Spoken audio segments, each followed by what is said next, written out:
Hello, welcome. Good morning for the Americas, good afternoon for Europe and Africa and the Middle East, and good evening for Asia. Thank you all for joining us for the already 9th RightOn Web Chat. Today, we'll be focusing on the important issue of protecting the rights of older persons during the COVID-19 pandemic. I am Silvia Perel-Levin, chair of the NGO Committee on Aging in Geneva. Before I introduce you to our esteemed panel of speakers, I would like to say a few words about today's discussion. Older persons rank amongst the most affected by COVID-19. They face a high mortality risk, with those over 80 years old dying at 5 times the average rate. The spread of COVID-19 in care homes and institutions is particularly devastating on older people's lives and rights, with distressing reports of neglect and abuse. Additionally, prevention and response measures can deepen the social isolation and the ability of older persons to exercise their autonomy and rights. Stigma and discrimination can be exacerbated in a context where older persons have already been frequently overlooked. Considering the high risk confronted by older persons in the COVID-19 pandemic, government policies must explicitly identify and consider their needs, challenges, and strengths at all levels and in all settings. During today's discussion, we will try to zoom in on the barriers older persons face for the enjoyment of their rights during the current pandemic, on how governments and other stakeholders can ensure that the specific needs of older persons are met and their voices are being heard so that no one is left behind. Alfonso Barragués, Deputy Director at the United Nations Population Fund, UNFPA Geneva office, and I will be co-moderating the session today. But we also want to involve all of you in the audience, so please use the chat room to send in your comments and questions, some of which will then be posed to the experts during a second round of questions and answers. We have an esteemed group of experts lined up to take the discussion forward. With us today, we have Mr. Klemen Ponikvar, counselor at the Permanent Mission of Slovenia to the UN in Geneva and co-chair of the Group of Friends on the Rights of the Older Persons. Ms. Claudia Mahler, UN independent expert on the enjoyment of all human rights by older persons. Ms. Bridget Sleap, Senior Rights Policy Advisor at HelpAge International.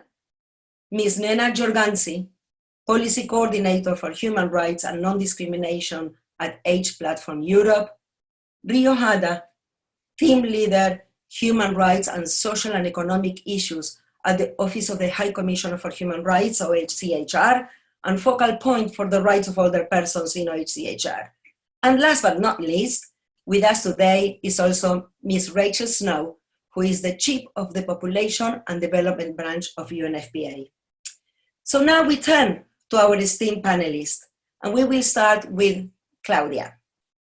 First of all, Claudia, congratulations on your recent appointment as the independent expert on the rights of older persons. This is quite a time to take up the new role as a special procedure mandate holder. Right. Could you briefly tell us what will be the priority issues you intend to tackle in relation to the protection of older persons' rights during the COVID pandemic? To you, Claudia. Yeah, thank you, Silvia, also for the kind words and for the invitation. Let me start with thanking UNFPA and the Universal Rights Group for organizing this important event. I'm very pleased to join to discuss these human rights of older persons. I would also like to pay contribute to my predecessor, Mrs. Rosa Kornfeld-Matte, for her literary path-breaking work over the past 6 years. COVID-19 puts a spotlight on older persons and the challenges associated with aging. But these challenges were there well before the crisis. Right now, they are visible in all countries around the globe. What the pandemic has also shown is that we cannot continue operating in a reactive mode. COVID-19 will not be the last crisis. I would like to say something very obvious. We all have equal human rights, and human dignity does not decrease in older age, and therefore older persons are rights holders. The list of challenges that have been exacerbated by the crisis and that we need to address is long. It ranges from the seemingly basic issues such as protective equipment for carers and older persons who care for all others, or health professionals, to ensuring access to water and sanitation and soap. We adhere the hygiene protocols to the larger issues of functioning health and care systems, including long-term and palliative care that are person-centered and professional. We need to invest more in the support to older persons to enable them to age in dignity while leading independent and autonomous lives. The right to information and the participation of older persons in decision-making is key to find inclusive solutions. We need to continue addressing ageism that cuts across all areas and remains a root cause for deficiencies in many domains. And we need to protect older persons from violence, neglect, and abuse, address social and digital exclusion and old age poverty. All of this can only be achieved if we join forces. My mandate, as it is global and built into the human rights machinery, can lend a voice to all those working for the cause strengthening the human rights of older persons. To conclude, my main and overriding priority in light of the pandemic is to keep the cause of older persons and the protection of their rights a top priority, high on the international agenda. Hence, I cannot applaud enough to the UN Secretary General's policy brief on older persons, human rights, the UNFPA's technical brief on older persons, and all other UN, NGO, and NHRI papers and initiatives, with a special focus on older persons, which have been launched during the last weeks. Thanks. Thank you, Claudia. As you stated, COVID-19 has brought suffering and death and many challenges to older persons across the globe, around the world. Yet, COVID-19 could also represent an opportunity to bring the rights of older persons to the center of the political and policy arenas. What opportunities would you highlight in advancing the human rights of older persons? Sadly, it is perhaps the first time that older persons receive such massive worldwide attention. What is problematic, of course, is the aspect of stigmatization and the heightening ageism, as I mentioned before. The pandemic exposed not only the challenges that older persons face in the enjoyment of their rights, it also exposed concrete protection gaps. The public at large and decision makers are becoming aware that there is an urgent need to act and to better protect older persons. There is a realization that data that captures older persons in their heterogeneity will allow targeted and needs-based intervention and policies. There is growing recognition that older persons should participate in decision-making processes. There is some momentum to redesign social security systems that are inclusive and prevent old age poverty. Even the appalling ageism presents an opportunity in itself. There were derogatory messages that are totally unacceptable to the vast majority of persons and are shocking to an extent that they served as an eye-opener with respect to the pervasive nature of ageism and age discrimination. This awareness is an essential first step towards combating ageism and towards illustrating the various roles that older persons have in society at all levels. Finally, the focus on older persons is also an opportunity to close the gaps through strengthening the human rights framework, not only at the national, but also at the international level. In this regard, before closing, let me mention that I will present a report to the General Assembly this fall on COVID-19 and older persons. This is a unique opportunity to build on this dialogue and the many other initiatives and to reiterate the needs for a dedicated instrument to ensure that all older persons can fully enjoy their human rights. I'm also looking forward to the other presentations to bring a whole picture to the audience and to learn more about the current situation from different perspectives, which are key for my work. Thank you so much for inviting me. Thank you, Claudia. But before we move to our second speaker, we would like to hear, or rather see, what our audience thinks about one of the issues that we are discussing today. We have prepared a small survey that should appear on your screens. Right. The poll asks the question, in your view, what percentage of the recommendations by the human rights mechanisms refer explicitly to older persons? Yes. Okay, do I end the poll? Yes. Okay. Very interesting, people change their minds, but we can see, and interesting, but I will tell you, because now, yes, we have 50%, 60% almost of the people think that is less than 1%. And indeed, we will show you the slide with the data that shows, and I'm trying to get rid of it, okay, that shows that indeed much less than 1% of the human rights mechanisms give recommendations on the rights of older persons. In fact, 0.44%, 0.40% of the recommendations, and only 0.20 in the treaty bodies. And you can see, because we can observe that women and children who actually have a convention to protect their rights, we can see how many more recommendations, obviously, are dedicated to their rights. And on this point, thank you very much, Claudia. I think that we have a lot of work to do, right? And we will move to our second speaker, Mr. Klemen Ponikvar. Klemen, hello. I'm very happy to have you here. And Klemen, you represent the member states. With the advent of COVID-19, we face new challenges and dilemmas when it comes to ensure that older persons are duly recognized as full-fledged rights holders. Do you believe that the human rights norms, standards, and mechanisms currently in place are sufficient to address those challenges, or maybe not? As such, is there an implementation gap, or rather a normative gap? Klemen. Thank you, dear Sylvia.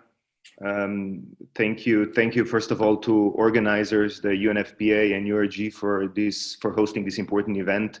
And thank you also to all the sponsors. And I'll leave it at that since we don't have a lot of time.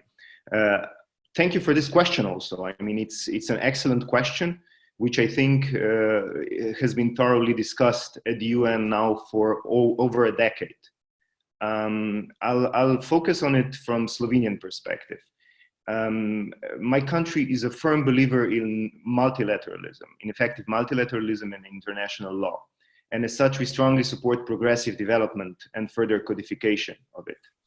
And in this sense, it shouldn't be surprising that we're looking very fondly on the idea of a legally binding instrument for protection and promotion of rights of older persons. While there have been claims over the years that yet another instrument would be redundant and we should rather focus on implementation, we believe the COVID pandemic showed in an exacerbated way just how wrong this perception was. I believe if we're looking right now in the studies or reports coming out of UN and other international organizations, or if we merely look at the media, at information which is given to us through media, we can see that older persons were left behind. They have not been seen as full-fledged right holders at all. In the wake of COVID, they have experienced every possible violation of their rights, from right to life, right to health, adequate standard of living, food, and so forth. I mean, I could keep going. We recognize, that there are certain bits and pieces which protect rights of older persons around, but they're not, they haven't been done in a comprehensive way, which would enable that.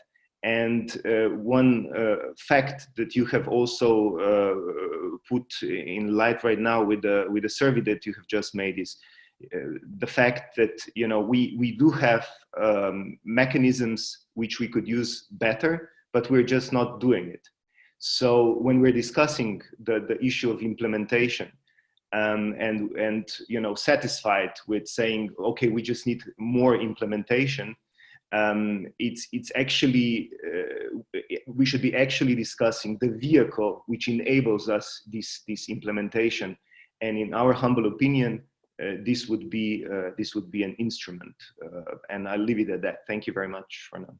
So following on that, and your activity in Geneva at the Human Rights Council, how do you see the role of the Human Rights Council in stepping up the protection of the rights of older persons during this time of crisis? Well, there are several activities, concrete activities that are already happening. For example, my country, together with Argentina, is chairing a group of friends of rights of older persons.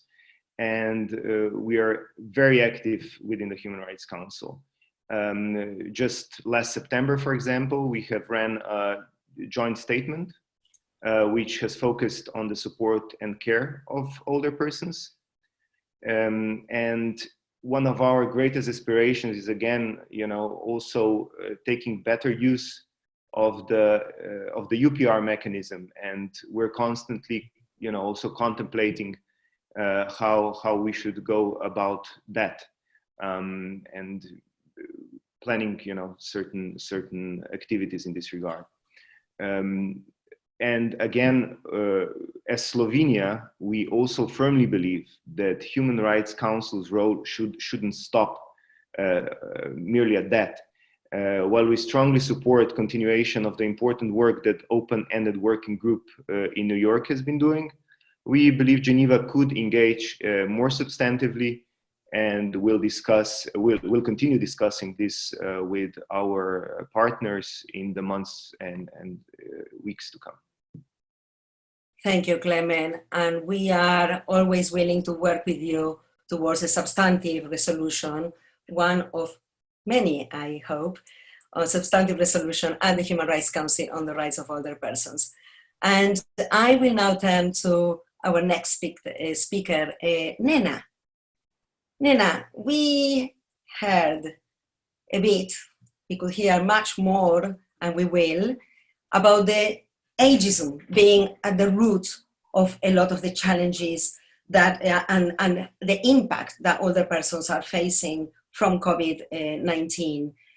So how can we best combat the prevailing ageism at all levels of society? Nena. Thank you, Silvia, and thanks so much for the opportunity to contribute to this discussion.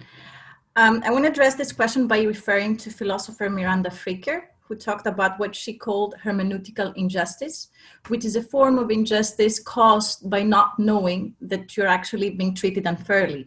And she used the example of women who were experiencing sexual harassment, but lacked the language, the knowledge, and the consciousness to describe the situations as human rights abuses.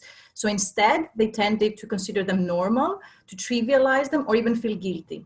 And I think that as a society, we're facing a similar problem when it comes to ageism and to older persons, in that we tend to not perceive and to not label as human rights violation the discrimination faced by older persons, including many of the cases of ageism that we have seen during this pandemic. So for example, we have largely accepted as normal age-based confinement measures, age-based triage protocols, whereas certainly this would not have been considered acceptable were they based on the basis of gender or race, for instance. And furthermore, we have failed to see how ageism acts also as a driver for further human rights violations, including, for instance, to our right to life, to our right to health, our right to family, our right to participate in society. So as we move perhaps out of this pandemic into normality, or perhaps as we are faced with the second wave of pandemic, we will most certainly come across also different forms of ageism. It may come in the form of, for instance, redundancy measures that target older workers, or it may become in the way of deprioritizing older people's access to vaccines when these become available. In the same way that, for example, people in congregated settings have been deprioritized in their access to testing and in their access to protective equipment, or have even been denied hospital treatment during this pandemic. So the problem of ageism is a complex one. It's insidious, it's systematic, it's institutionalized. And it's not easy to tackle, and I can definitely not offer an easy solution to that problem. But I want to suggest some ways forward. And the first thing we can do in the short term is reframing. We need to change our narrative from portraying older people as vulnerable or perhaps expendable, because old age does not cause vulnerability. Discrimination, prejudice, and lack of support cause vulnerability. Older people are very much diverse. They're not by definition weak or dependent or sick. So we need to change our language. And we can start by not referring to older people as vulnerable and perhaps refer to people with high risk factors that will include some of the older population, in particular those with relevant comorbidities. And we need to abandon the term elderly because it's pejorative and because it reduces older people to a set of needs and deficits. And also on that note, we need to really talk about the disadvantages and inequalities and injustices that older people face as human rights violations and not just as casual failures. In the midterm, we need to make sure that older people are part of the recovery. We need to ensure that they have an opportunity to participate as workers, as volunteers, as caregivers, just like they did before the pandemic, during the pandemic, when many older people were frontline workers. Women are the vast majority of informal caregivers. We need to make sure that older people have a say, that they are consulted in policy formulation, in review and implementation of policies. And we need to make sure that they are included in data collection, and also in human rights impact assessments, because it's the only way that we can render visible the inequalities and to make sure that we can identify those that suffer most and to support them who need support. And finally, in the long term, we need to change and to strengthen our laws. It was echoed by others in this panel. When it comes to prejudice on the basis of one's sex, gender, race, or disability, states have a very clear obligation to take steps to eliminate those forms of prejudice. But when it comes to ageism, the same obligation does not exist. And we need to rectify it if we want to overcome our collective, our society's hermeneutical injustice. Thank you so much, Nena. You have given us so much food for thought, including the words of a philosopher, which we should listen to much more. And you mentioned the systemic nature of ageism and how we don't even realize sometimes the language being used that really consider us as vulnerable when in fact we are not. And thank you so much. But then let me turn now to Bridget. Bridget, what ideas would you have in what interventions can we take using a human rights-based approach and a gender perspective when we talk about response and preparedness to crises like COVID-19? Bridget. Thank you, Sylvia, and thank you to the organizers. That's a big question, Sylvia, and I think I'd like to try and answer it through the lens of 3 human rights principles: non-discrimination and equality, dignity, and autonomy. Nena just mentioned the age-based restrictions that older people have been subjected to. And we found examples of these being considered or implemented in at least 48 countries, including low and middle income countries. And I'm sure that this isn't a definitive list. So I think the heart of a rights-based response at whatever stage of the pandemic has to be one that doesn't discriminate, whether that's in containing the spread of the virus or addressing its social and economic impacts. We need healthcare providers to treat older people rather than turn them away when they present with COVID-19-like symptoms, as we've seen in Cox's Bazar refugee camp in Bangladesh, in the Philippines and Tanzania. We need data that doesn't discriminate, but instead captures intersectional discrimination older people face through disaggregation by age, sex, disability, and other characteristics. And as the others have mentioned, we need legislation that prohibits age discrimination so that measures that deny older people their rights because they are older are no longer lawful, and so that age equality impact assessments can be done on all government decisions and policies to assess how they affect people of different ages. As for dignity, I think the lack of dignity afforded older people, whether in care homes, the community, or in their own homes, throughout the pandemic so far has been truly shocking. Interventions have to uphold older people's dignity, whether through ensuring their access to expanded social assistance as a short-term response, or through achieving universal pension coverage so that they have adequate and secure incomes beyond the crisis. Dignity must also be upheld through the provision of care and support services to older people in their own homes and communities, so they can choose where and with whom to live and don't have institutionalization as the only option available to them. And I think what the pandemic has exposed is the need for a fundamental shift in how we understand dignity in older age, away from the current idea of dignity as protection, intervention, or care done in the best interest of the older person, and towards dignity in older age is understood as respect for older people's autonomy, their independence, and human rights. Which brings me on to the third principle of autonomy. Measures have to be put in place to ensure older people can exercise their autonomy, make their own decisions, and have these respected. This includes free, prior, and informed consent about medical treatment, and access to information so that they can exercise their own judgment about the risks that they face.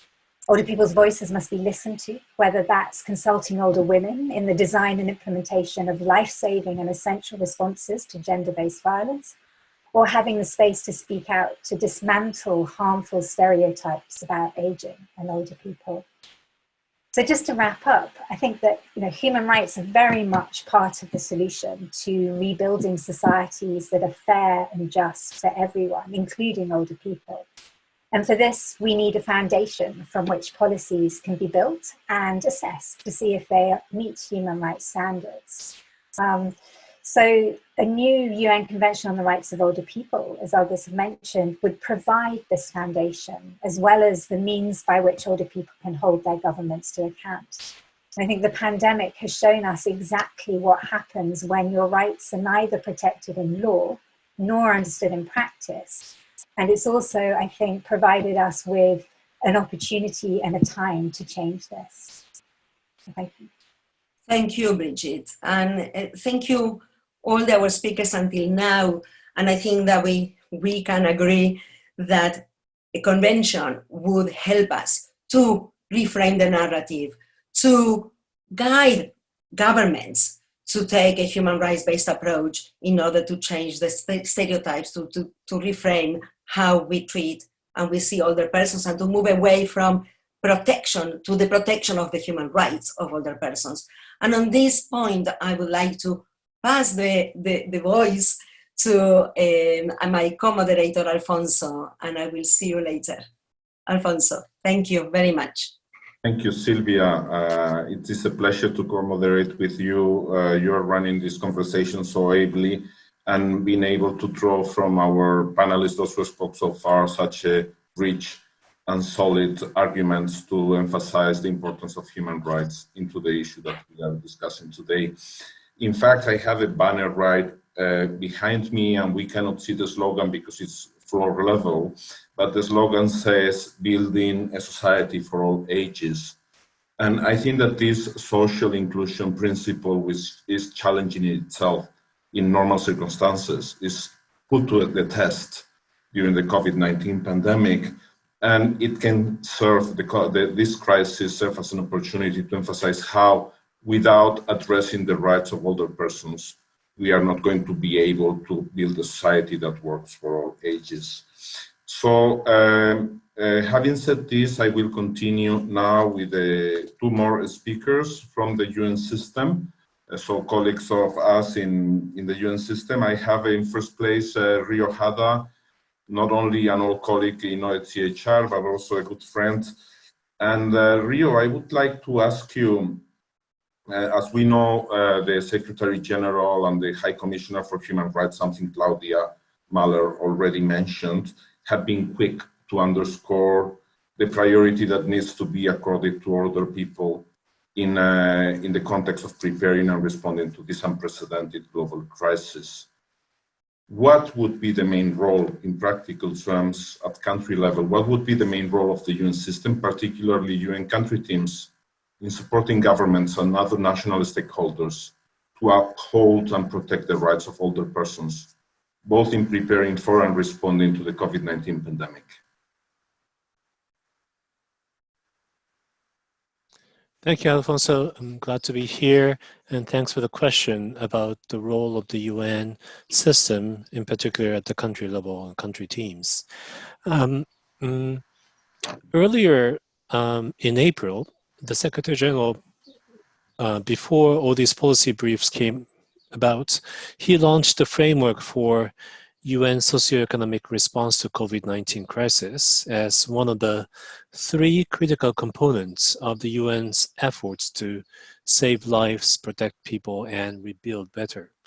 The other 2 being the health response led by WHO and the humanitarian response as outlined in the Global Humanitarian Response Plan, which was also launched in April. So this socioeconomic response framework, this is an integrated support package offered by the UN development system, which consists of more than 30 agencies like UNDP, UNFPA, UNICEF, WHO, ILO, as well as OHCHR and others. And this is to protect the needs and rights of the people living under the pandemic, with the particular focus on the most vulnerable countries, groups, and people who are at risk of being left behind. So now, under the leadership of UN resident coordinators, the country teams are conducting socioeconomic impact assessments with a view to repurposing and refocusing their programs towards supporting national efforts to address the pandemic and recovery.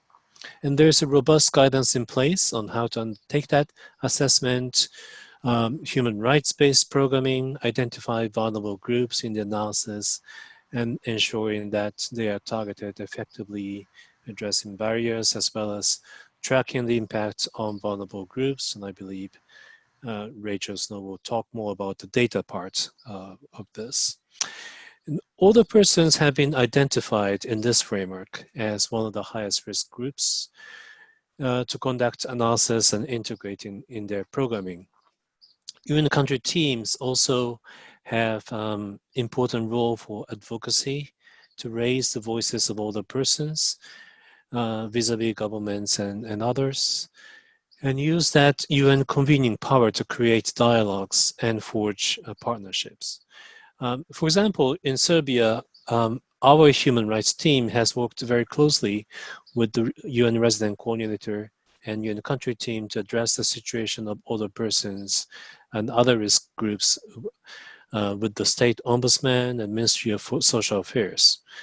And the resident coordinators in the country team led by UNFPA have focused a lot of attention to the situation of care homes for older persons and persons with disabilities.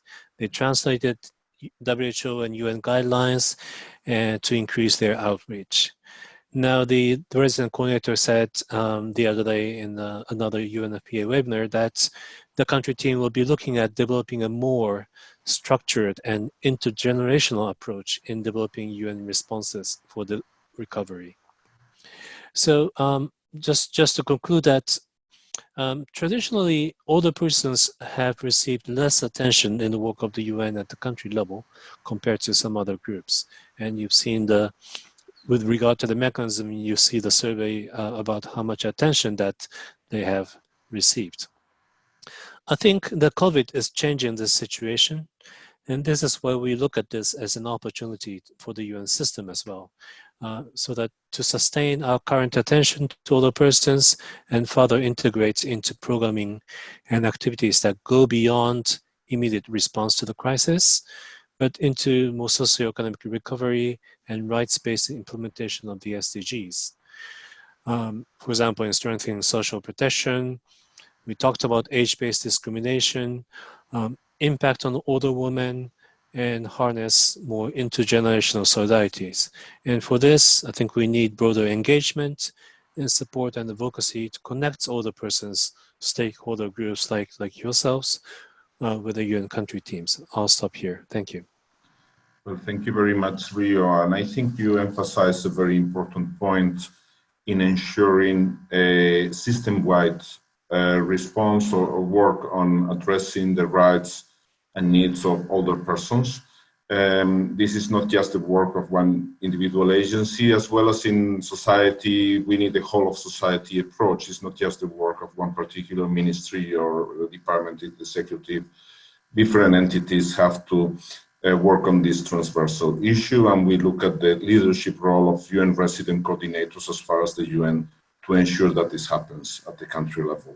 So now, moving from an old colleague, Rio, to a current colleague in UNFPA, I will turn to Rachel Snow. Rachel, as I say, well, as Sylvia said, is the chief of the Population and Development Branch and a real eminence on issues regarding population data and population perspectives. And actually, I wanted to start with you, Rachel, from there, because we know that UNFPA has issued a policy or a technical brief on the issue of rights of older persons and population.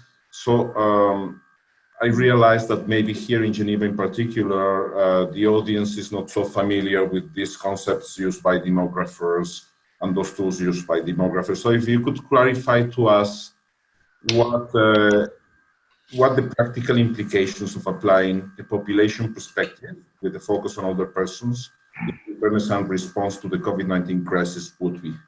Thank you. Thank you very much, Alfonso, and thank you very much to the organizers, indeed. First of all, I would say, as a demographer, what does the population perspective mean? It means supporting governments and supporting partners to really, at national level, understand what is the scale of risk persons, older persons, what is the localities where older persons may be more clustered, urban areas versus rural areas, and what are their living conditions.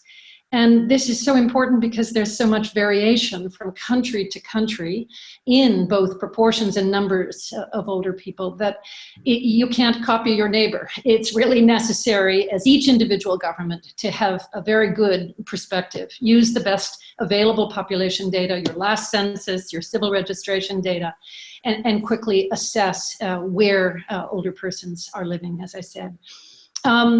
Living conditions are of considerable interest in this particular pandemic. We would encourage paying attention to those, for example, who have access to piped water or do not have access to piped water. Those, for example, who have access to the internet or any kind of even cell phone data. We have these data now, and how many older persons are indeed seriously isolated because they're in lockdown, but they also have no means of communication because it's not familiar, or they simply lack this for reasons of poverty, etc. And the other aspect of the demographic data is to pay attention to who's living alone, because this is a phenomena that has risen dramatically in the last 40 years worldwide, all ages, well, not little children so much, but older people living alone. And we see some interesting numbers there, which is that, for example, that older women, not just because there are more older women, but older women are disproportionately more likely to live alone than older men. So same age, older women are more likely to be alone. And we don't know whether that represents freedom and autonomy or whether that represents isolation. Of course, it's in all likelihood very heterogeneous, but these are just examples of the types of demographic data you have, any government has accessible in their last census that can quickly characterize, well, what are the risk profile of our older population? So I think that's a crucial one. Second, of course, just to echo Rio's point, advocacy, advocacy, advocacy. And we see this worldwide with our country offices working closely with people like Help Age, working with ministries to assure that older persons are very much embedded within the COVID response. And that can be as much as making sure that there's attention to, again, data or peer-to-peer conversations online, things that are accessible so older persons have a sense of they're included and they're part of the decision-making process about the response.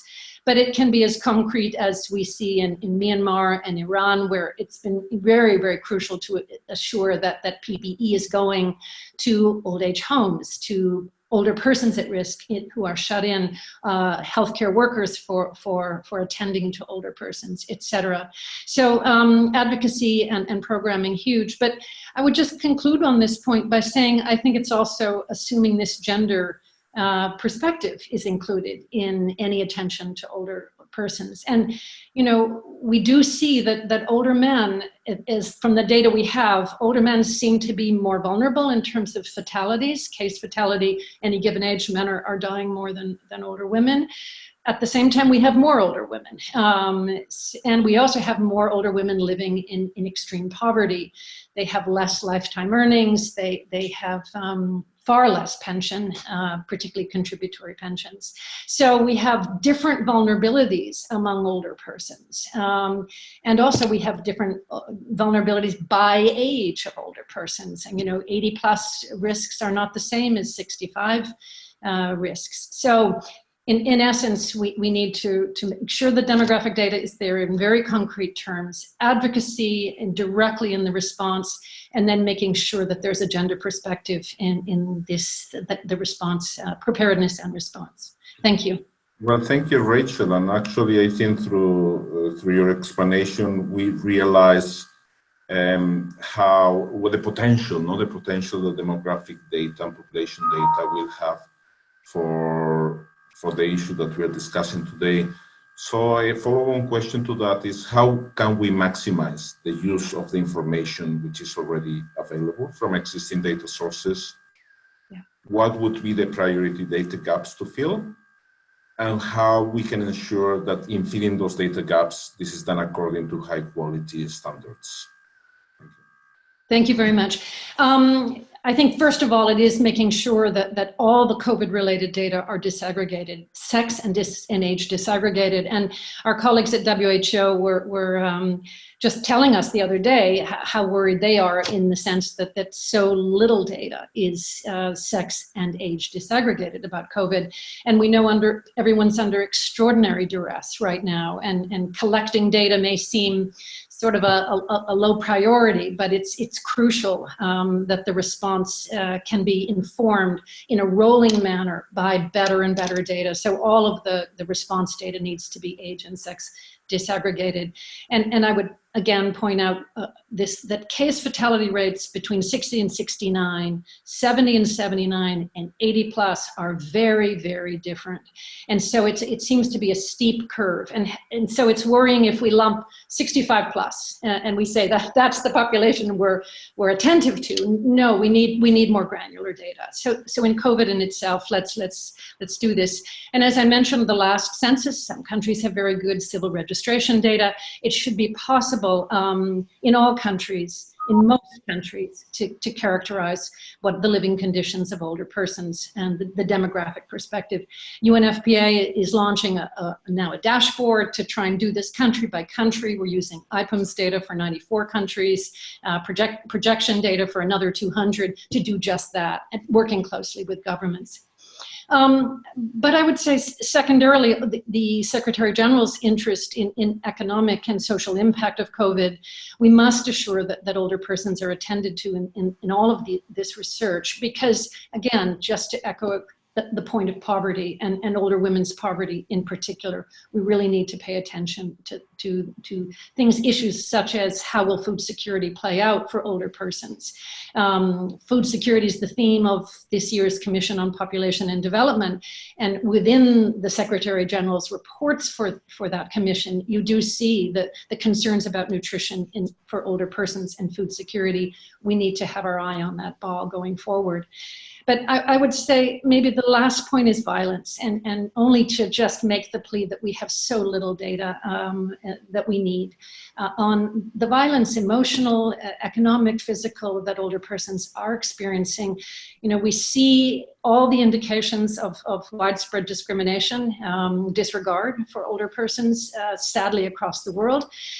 But can we really use this opportunity not only for women, young women experiencing gender-based violence, but use this period of lockdown and the recognition that people are suffering to make an extraordinary push globally to improve the quality of data on violence, and in this, of course, to include older persons. So allow me to stop there. Thank you, Alfonso. Well, thank you very much, Rachel, and thank you very much also for raising this last point about violence against older persons. This is an important issue that UNFPA and other organizations are emphasizing in the context of the COVID crisis. Issues that existed before, but the COVID crisis is contributing to exacerbate. So with that, we conclude the first round with all our panelists, and now we will turn to the audience. In fact, we've been receiving many questions through different ways, not the chat through this Zoom platform, but also in the YouTube and Facebook platforms that are broadcasting live this event. So we are very happy that this is triggering such an interesting reaction from the audience. So now I'm going to allocate a few of those questions to our panelists. Other questions are still being recorded, and we will be very pleased to share them with the panelists, even though we will not have time to go through them one by one. The ones we wanted to highlight right now are the following. There's a question for Claudia Mahler. It's a question from Claire Leroux Mun-Lyon. It's a youth voice. And she's asking, considering mental wellness as one main right, what concrete measures could be taken by different stakeholders to avoid loneliness for older persons who need to stay confined while still making sure they can get contaminated? There's also a question for Klemen. Is the following question from Mark, who is based in France. As most of the older person's rights that have been violated are social rights, wouldn't it be better to push for an optional protocol to the Covenant on Economic, Social and Cultural Rights rather than a completely brand new treaty? A question for Nena. How to reconcile the ill-being of older persons and also their protection? Now, the ill-being of older persons because they are alone, for example, in nursing homes. So how to reconcile this ill-being of older persons for being left sometimes in isolation in nursing homes and also ensure their protection? Also, there's a question, another question for Nena. May older persons have been prevented from seeing their family during the pandemic? Should governments be doing more to address the psychological impact of this, where they become very sick and may die? Is this not cruel treatment and a violation of their rights to live and die with dignity? There's a question also for Bridget from Yvette Stevens, who is based in Geneva. Is it true that in some countries, older persons who are sick with COVID-19 are given second priority in access to healthcare? There is anecdotal evidence that in some emergency units in hospitals, there's an instruction not to resuscitate if the person is if there's an inscribed bed for older persons. Do you have any comments on this? Rio Hada, There's also a question for you from Olivia Luinenberg, who is based in the United Kingdom. And she's asking you, I was thinking about the human rights of older persons in residential care.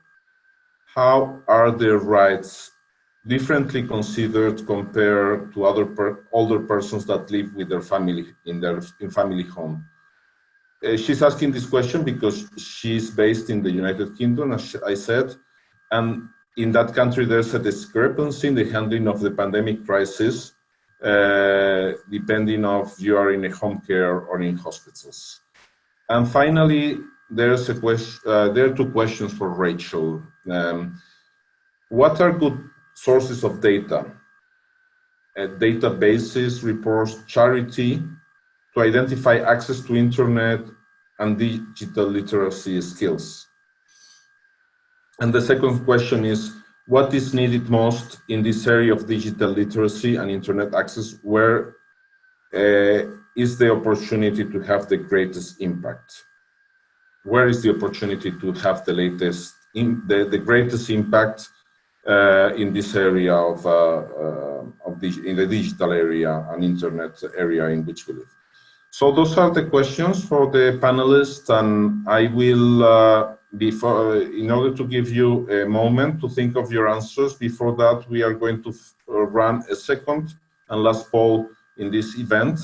It should be already on your screens, so you're welcome to tell us out of those three options what the main challenges that older persons face in the enjoyment of their rights would be. Thank you.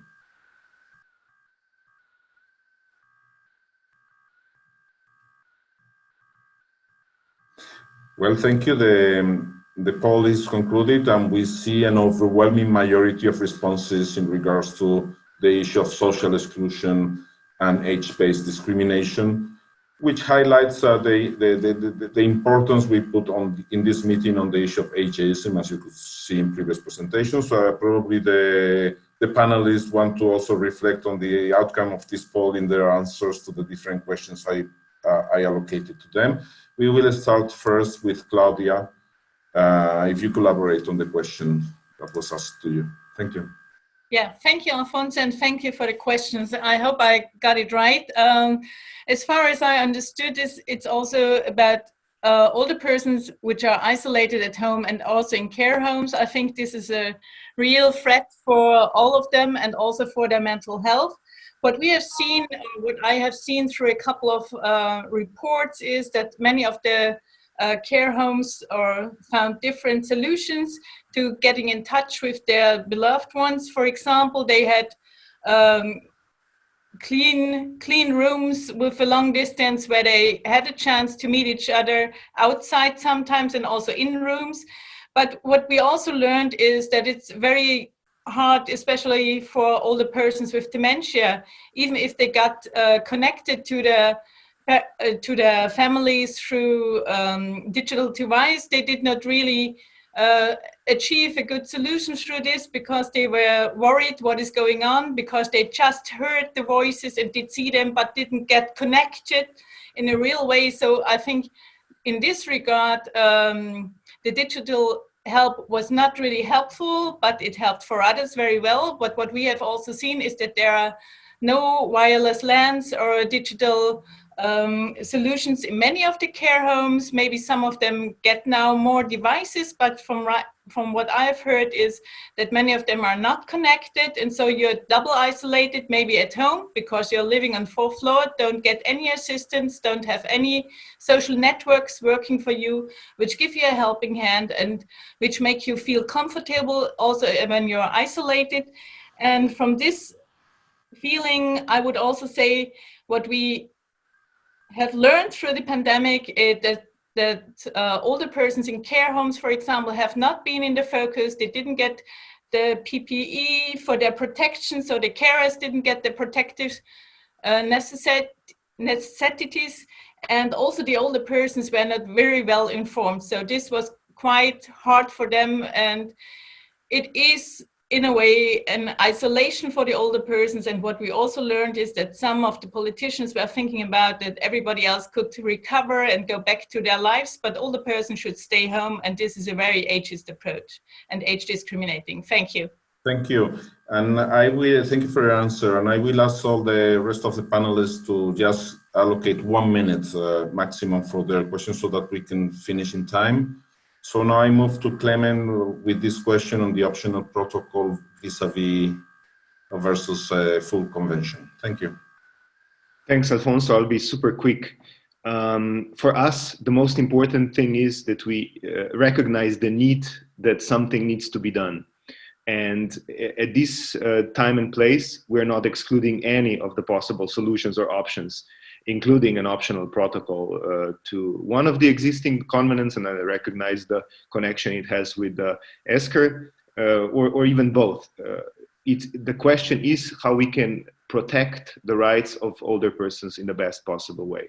And we would like to address also some of the concerns we see emerging in terms of, reportings that are very practical things, reportings that are done to the committees which are enforcing these treaties.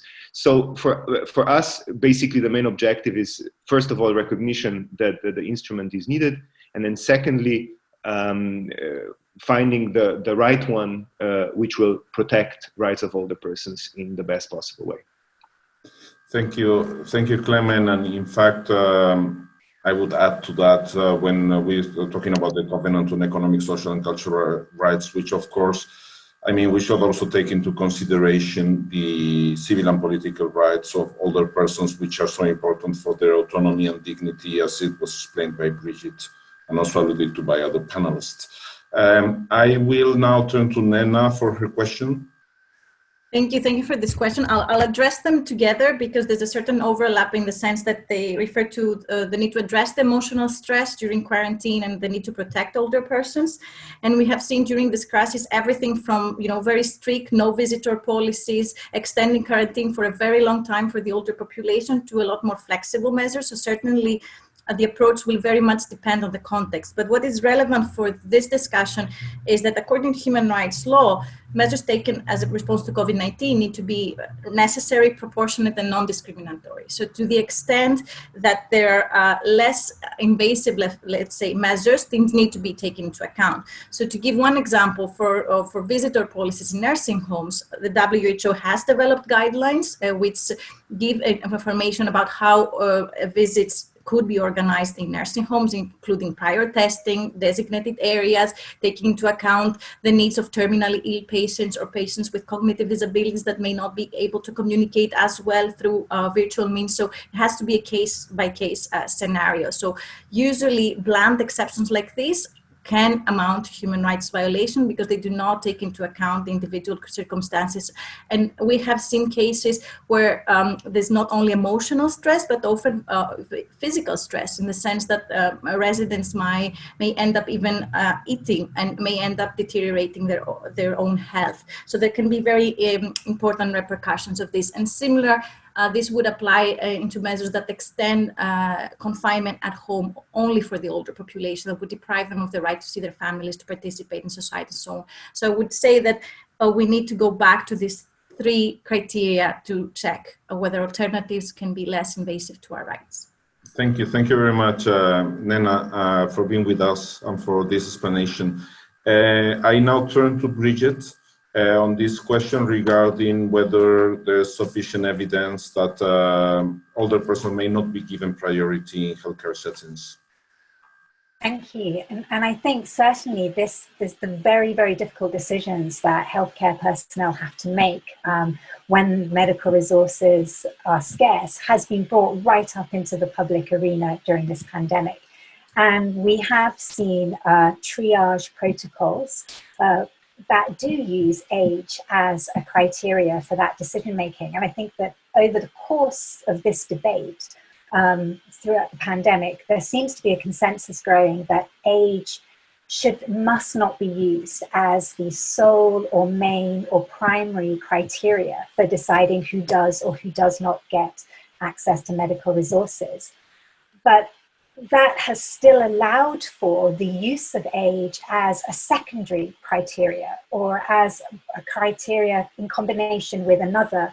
And so there are protocols out there for treating patients with COVID-19 that do still use age in combination or as a secondary criteria. And I think we have to keep on challenging this, that it's completely unethical to use a non-medical criteria such as age to make these decisions, which should be based on individualized clinical assessments. On the point about do not resuscitate orders, yes, there have been reports in the media that do not resuscitate orders are being placed on older people's care plans without their consent, or that undue pressure is being put on older people to sign these DNRs. And again, this is a violation of their rights. It implicates the right to life, and it certainly is a denial of people's right to autonomy. One thing that we do need to look at more is ensuring that people can make informed decisions about their healthcare. They're able to make advanced directives, that they can withdraw consent, they can, if they wish to, but this has to be done in a way that respects their autonomy, which imposing DNRs certainly doesn't. Thank you. Thank you very much. We have reached the time limit of the event, so I will ask the last two panelists to be very brief in their answers. So I will start with Rio. A tough question, to be brief. It has different human rights consideration depending on the setting in which older persons are: family care, hospitals, and in nursing homes. Thank you. So I think there is a combination of factors that contributed to this different treatment of older persons according to different care home settings. Some of them, I believe, is related to chronic underinvestment in health system, long-term care system, and resulting sort of growing private sector involvement in the care home operations. For example, in my own country, in Japan, care home is, for older persons, is a growing business. And there are many kinds of operators there. Some of them do not offer same level of quality and support, depending on how much you pay for it. So that has certainly been a factor explaining the sort of lack of trained staff, lack of equipment, lack of awareness on the protocols and the regulations. I'll stop here. Thank you. Thank you. Thank you very much also for being brief in your answer. Now with Rachel, maybe focusing on the data sources, because we don't have time for long elaboration. Thank you. Yeah, very quickly. And Natasha has actually put it into the chat for everyone. Really the global resource here, which is the ITUD with the telecommunications development sector, which is capturing and looking at data, and that's an excellent resource. I would point out that indeed a lot of those data are still not age disaggregated, at least some of the time series data, but there's a report on there from Australia that was quite interesting from January of this year, looking at how few of the support networks for how to use the internet were identified as sort of friendly for older persons, and some 80% of older persons relied on family and friends to be able to access and answer their questions about using the internet, which of course would be difficult in some cases with COVID-19. But the ITUD is the global resource of note. Thank you very much. Thank you, Rachel. It's been really a pleasure to hear from all of you, such a solid and very knowledgeable panel. And I know the participants have really appreciated it through the comments they're posting in their chats, in the chat. So I would only say bye to all of you, but before that, I also turn to Sylvia to close with a few words. Thank you. Thank you, Alfonso, and thank you for this really esteemed panel. And we, even though your interventions were so interesting, including the chats, the questions, we only scratched the surface. And just to say thank you for all of you for being with us.